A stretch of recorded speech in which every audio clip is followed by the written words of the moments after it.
Teman-teman, kita hidup di zaman di mana berita pagi ini bisa menjadi hoaks di sore hari.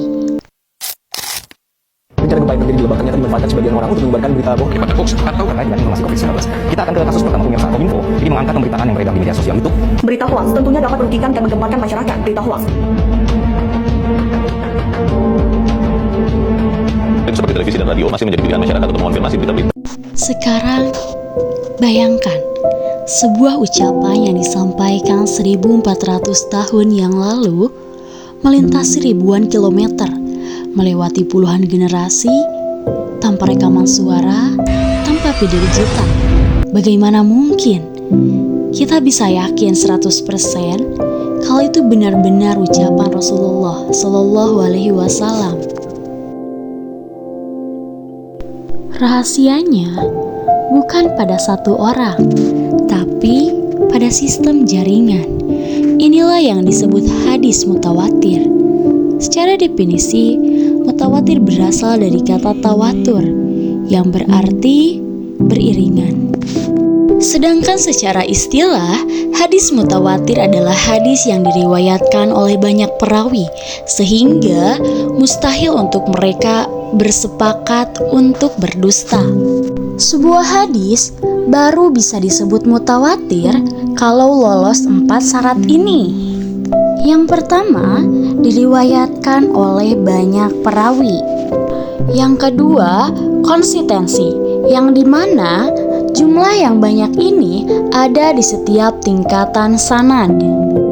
Yang ketiga, mustahil. Secara logis, mustahil bagi perawi untuk bersepakat berbohong.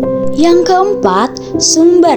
Laporan harus didasarkan pada panca indera langsung, di mana seseorang ini melihat langsung atau mendengarnya langsung, bukan dari perkataan dia sendiri atau pemikirannya sendiri. Pertanyaan menariknya, berapa jumlah perawi yang dianggap banyak?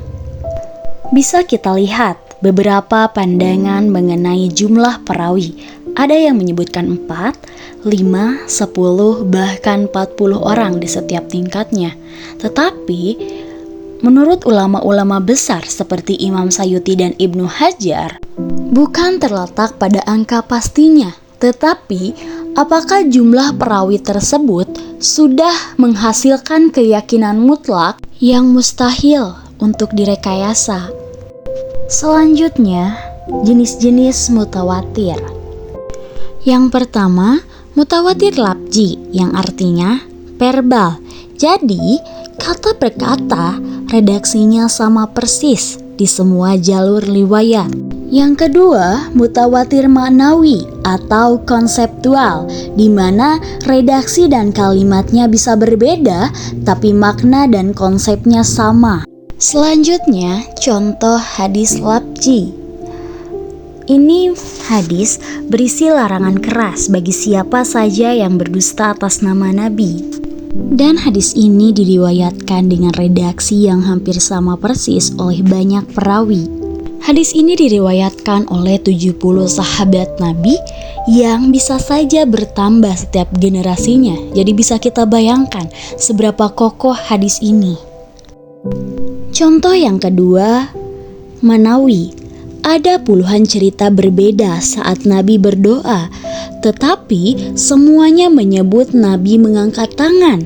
Maka perbuatan mengangkat tangan itu statusnya mutawatir.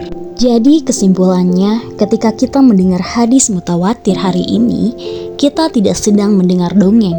Kita sedang mendengar suara sejarah yang sudah terverifikasi oleh sistem paling canggih yang pernah diciptakan manusia. Ini adalah garansi bahwa pesan Rasulullah Shallallahu Alaihi Wasallam tetap murni sampai ke telinga kita 14 abad kemudian. Sekarang pertanyaannya, sudahkah kita mengamalkannya?